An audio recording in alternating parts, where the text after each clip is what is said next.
What is niche and micro niche?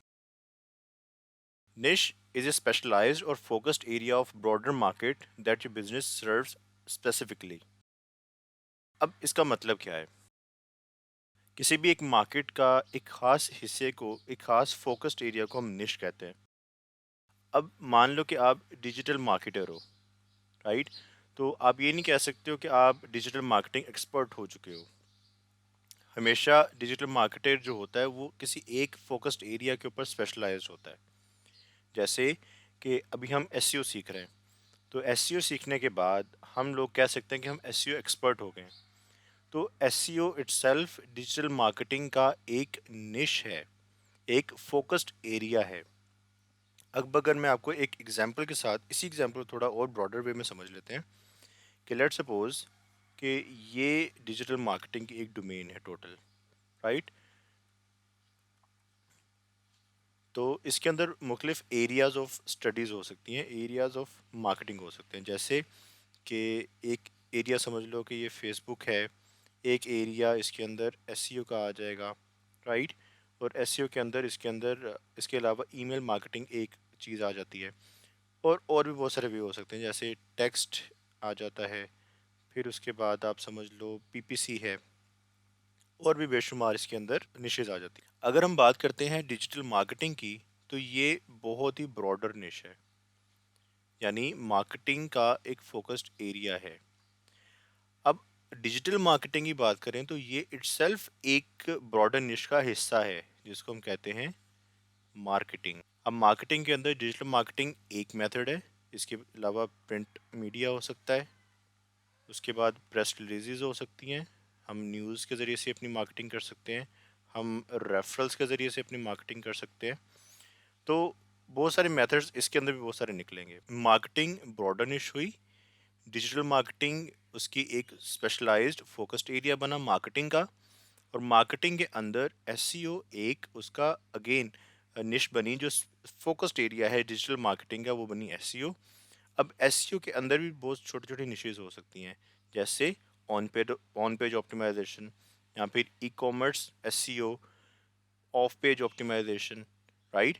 तो इसी तरह जब आप निश डाउन करते जाओगे, लाइक आप बहुत स्पेसिफिक होते जाओगे अपनी मार्केटिंग के हवाले से, तो हम उसको बोलेंगे निशेस और माइक्रो निशेस।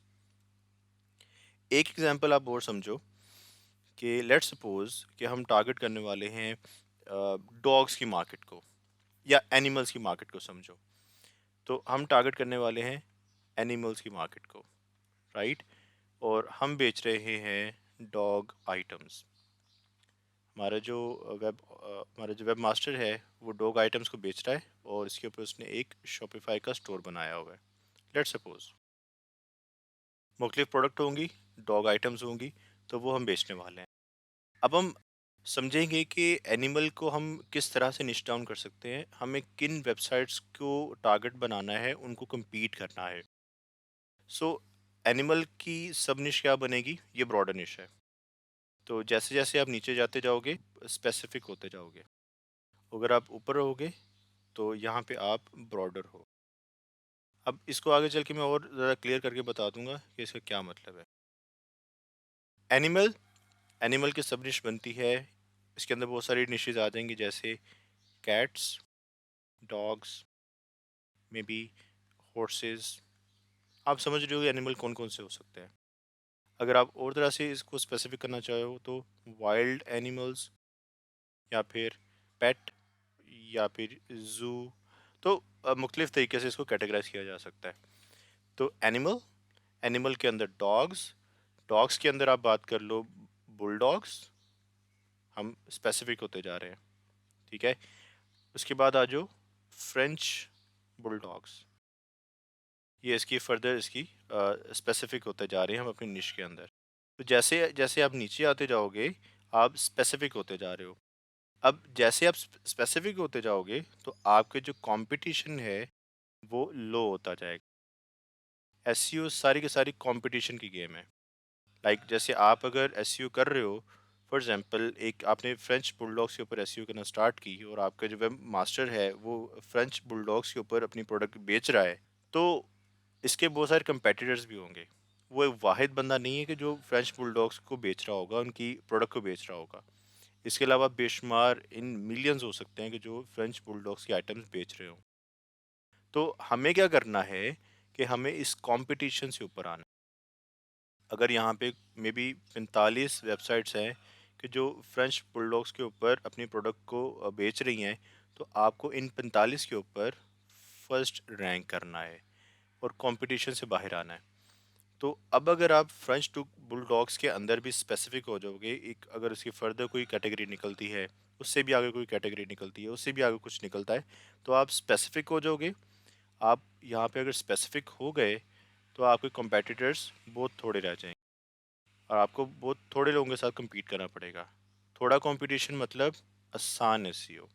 सो आपको जितना ज़्यादा निश डाउन कर लोगे उतना ज़्यादा आपके लिए आसान हो जाएगा एसईओ करना, क्योंकि उसके ऊपर एफर्ट्स कम लगेंगे। अब इसके अंदर कुछ और भी प्रॉब्लम्स हैं, वो हम डिस्कस करेंगे, लेकिन उससे पहले मैं आपको इसको एक प्रैक्टिकली करके दिखा दूं कि मैं निश से क्या मुराद ले रहा हूँ। सो अब अगर हम यहाँ पे देखें कि अब मैंने यहाँ पे सर्च किया है गूगल में टाइप्स ऑफ डॉग्स, तो इसने मुख्तलिफ डॉग्स की मुझे टाइप्स दिखा दी, जिसके अंदर German shepherd, bulldog, Labrador, golden retriever, Siberian husky, तो इसकी मुख्तलिफ टाइप्स आ गई। ओके, मैं चाहता हूँ कि इसको मज़ीद मैं देख लूँ कि इसको कितना ज़्यादा मैं स्पेसिफिक और माइक्रो निशेज़ में जा सकता हूँ। तो मैंने यहाँ पे टाइप्स ऑफ बुलडॉग्स को सर्च कर लिया।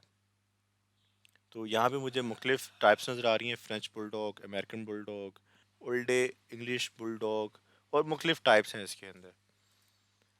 अब उसके अंदर भी फ्रेंच बुलडॉग्स के अंदर भी एक मुझे मुख्तलिफ टाइप्स मिल रही हैं, जिसके अंदर वो फॉन फ्रेंच बुलडॉग की बात कर रहा है, ब्रिंडल फ्रेंच बुलडॉग की बात कर रहा है, तो ये बहुत ज़्यादा स्पेसिफिक होता जा रहा है। आप इमेजिन करो कि इसके अंदर कितना पोटेंशियल भी हो सकता है, और अगर हम इतने स्पेसिफिक हो जाएंगे तो हमारे लिए एसईओ करना कितना आसान हो सकता है।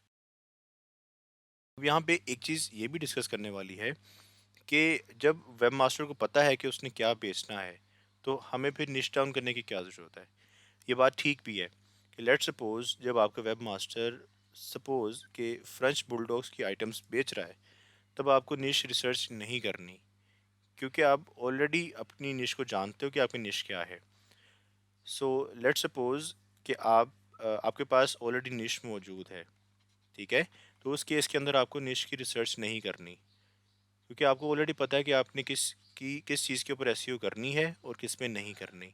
लेकिन अगर आपको नहीं पता और अभी आप अपनी एक वेबसाइट स्टार्ट करने वाले हो, तो उस केस के अंदर आपको निश रिसर्च करनी पड़ेगी जब आप न्यू वेबसाइट को स्टार्ट करोगे।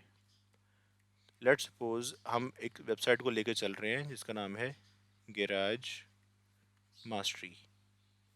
अब इसके अंदर क्या ख़ास है? इसके अंदर ख़ास ये है गैराज मास्टरी के अंदर कि हम लोग गैराज आइटम्स को टारगेट करने वाले हैं, और इसी को हम यूएस मार्केट के अंदर बेचने वाले हैं। गैराज के प्रोडक्ट्स होंगे इसके अंदर, जिसके अंदर इंसुलेशन आ सकती है, फ्लोरिंग आ सकती है, रिपेयरिंग आ सकती है, गैराज डोर्स हो सकते हैं। तो मुख्तलिफ निशेज़ इसके अंदर मज़ीद निकल रही हैं। लेकिन बात यह है कि जैसे मैंने आपको पहले बताया कि कंपटीशन की बात है सारी, इसके अंदर कंपटीशन ज़्यादा होगा अगर हम ब्रॉडर निश को टारगेट करेंगे। तो मैंने भी तो ब्रॉडर निश को टारगेट कर लिया, जिसके अंदर फ्लोरिंग भी आ रही है, डोर्स भी आ रहे हैं, इसके अंदर रूफिंग भी हो सकती है, इसके अंदर मे बी DIYs आ सकते हैं, कुछ एयर कंडीशनिंग हो सकती है, तो मुख्तलिफ इसके अंदर और भी निशेस निकल रही हैं।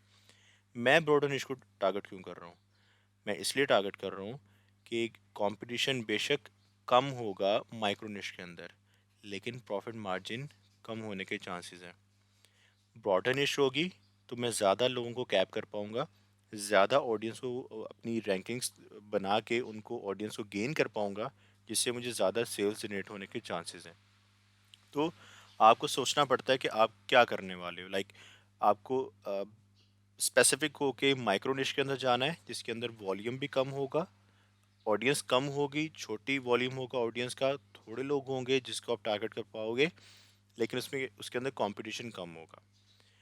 ये हर एक की अपनी अपनी स्ट्रेटजी होती है। कुछ इन्फ्लुएंसर्स हैं एसईओ के अंदर, वो माइक्रो निश को प्रेफर करते हैं, और कुछ हैं जो ब्रॉडर निश को प्रेफर करते हैं। ये अपनी अपनी चॉइस है, अपनी अपनी स्ट्रेटजी है इन दोनों की, और ये दोनों काम करती हैं। सो ये आपकी अपनी स्ट्रेटजी होगी कि आपको इसको किस तरह से लेके चलना है, तो आप इसे खुद डिसाइड करोगे। ये एक पिक्चर है जिसके अंदर आपको आइडिया होगा कि माइक्रो निश और ब्रॉडर निश से क्या मुराद है। सो जो ब्रॉडर निश होगी उसके अंदर जो वॉल्यूम है, कीवर्ड वॉल्यूम है, वो ज़्यादा होगा। अभी हम थोड़ी देर के अंदर राइटर ज़ेन एक टूल है जिसके अंदर हम कीवर्ड वॉल्यूम वगैरह और कंपटीशन वगैरह समझेंगे। आप पहले ये समझ लो कि ब्रॉडर निश होगी तो वॉल्यूम ज़्यादा। ब्रॉडर निश से क्या मुराद है कि सिर्फ यहाँ पे डॉग सर्च किए जा रहे हो, ठीक। तो इसके ऊपर ज़ाहिर बात है ज़्यादा लोग होंगे जो इसको सर्च कर रहे होंगे। अब जैसे जैसे आप स्पेसिफिक होते जाओगे, आप देखोगे कि कीवर्ड स्पेसिफिसिटी आ रही है। इससे क्या हो रहा है कि आपने माइक्रो निश, और माइक्रो से भी आगे अगर आप नैनो निश की तरफ चले जाते हो, नैनो निशेस की तरफ जाते हो अगर, तो इसके अंदर क्या होगा कि वॉल्यूम कम होता जाएगा। आप जितने लोगों को टारगेट कर रहे हो वो थोड़े लोग ऐड होते जाएंगे, वो थोड़े लोग रह जाएंगे।